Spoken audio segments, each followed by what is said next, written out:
Hi, this is Zach, and in this video lecture, we'll be looking at how to estimate logistic regression models in R. Woohoo!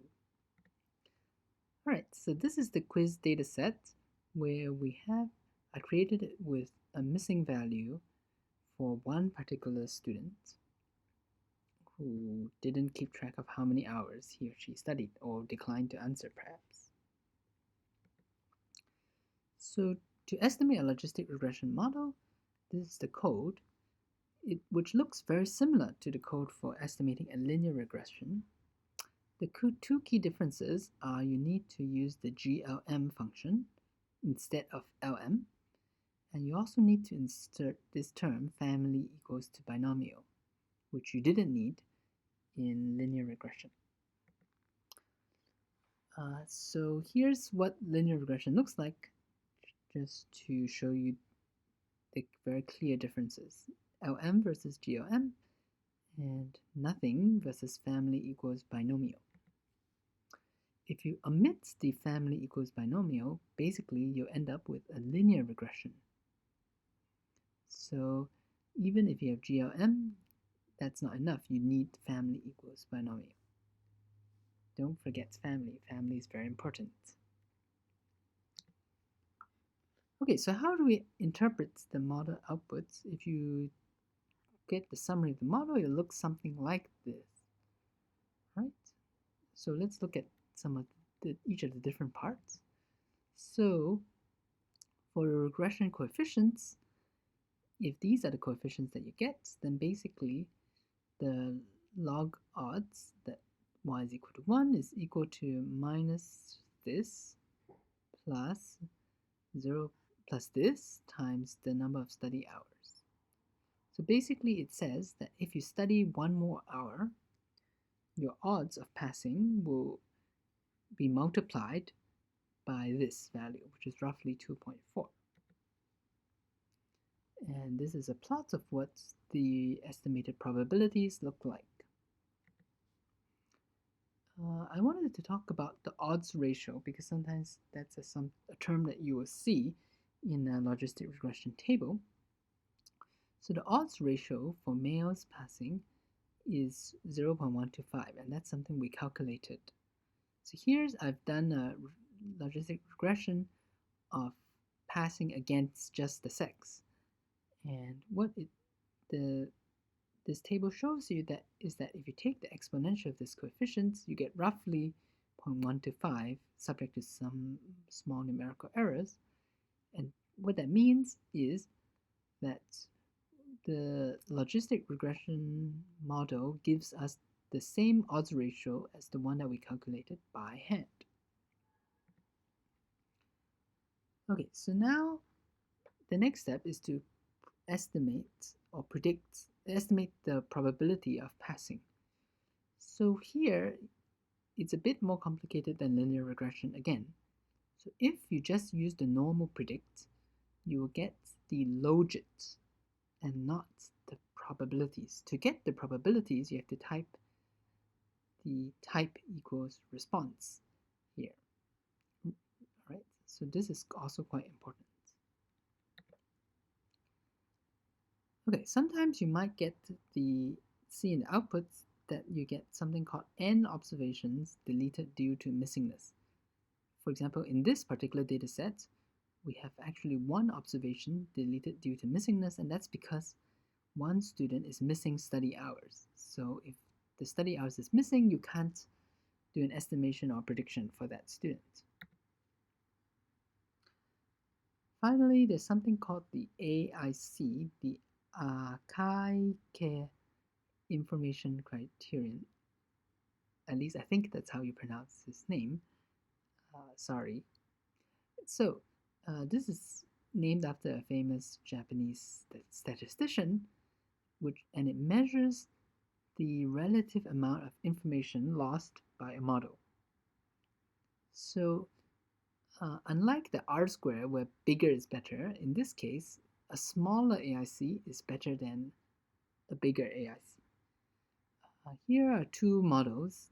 The first model predicting using study hours with an AIC of about 11, and predicting using just sex, which is an ASC of about 17, obviously if you looked at the data, let's just quickly scroll back at it, you see that the hours is pretty good at predicting whether a student is passed, whereas the sex is not really that good in predicting. So it's hardly so. So this is totally what we would expect, that the study hours has a smaller ASC and is a better model than sex. All right, so let's do a quick coding demo. All right. Okay, load the tidyverse. This is the quiz data set. You can compute the odds of passing. And this is how you do it by hand. And this is how you do it from the model. Right? So this is the coefficient for sex, for male sex, and then you take the exponential, and yes, it's pretty close to 0.125. Right, this is how you estimate a logistic regression model. Okay, and this is what I just wanted to make sure you know that if you forget the family part, and family is very important, you will get a linear model, like so. If you want to get the estimated probabilities, you need to have type equals to response. And here in this code, I want to show you that things can get a bit tricky if you have missing values. So here, if you try to add a column called probability of passing, you get an error where the replacement has 10 rows. This is the replacement, but the data, this one, has 11.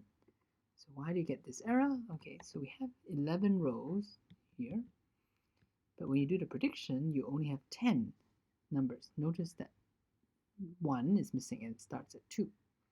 So what is going on? Basically, by default, the default option is basically na.omit. So let me look at that. Is there? Wait, I think it's na action. Okay, so if you look at this, okay, no. Okay, let's go here. So blah blah blah blah blah blah blah. See, na action. The default action is na.omit, right? Default, which basically throws away missing rows, right? So if you don't want to throw away missing rows, you need to use a different na action.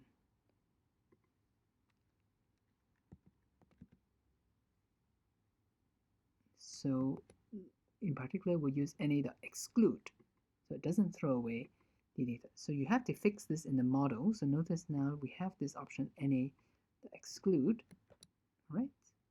And then the model basically is the same if you look at the numbers. But when you do the prediction, so let's say you just do the prediction, you notice that there's now an na in the first value. And of course, if you do the assigning of the probabilities now, everything is great.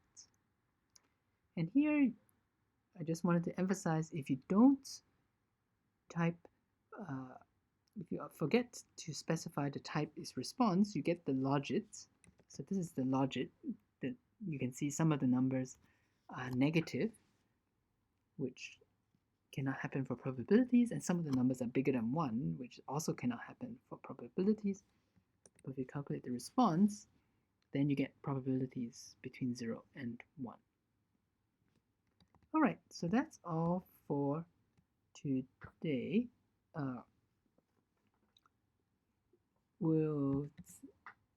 What we've learned is basically about how to estimate a logistic regression model in R, and how to interpret the output, how to compute the estimated probabilities, and to deal with any missing values that might happen, and how to use the AIC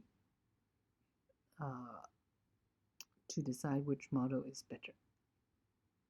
Alright, that's all for now. See you next time. Bye.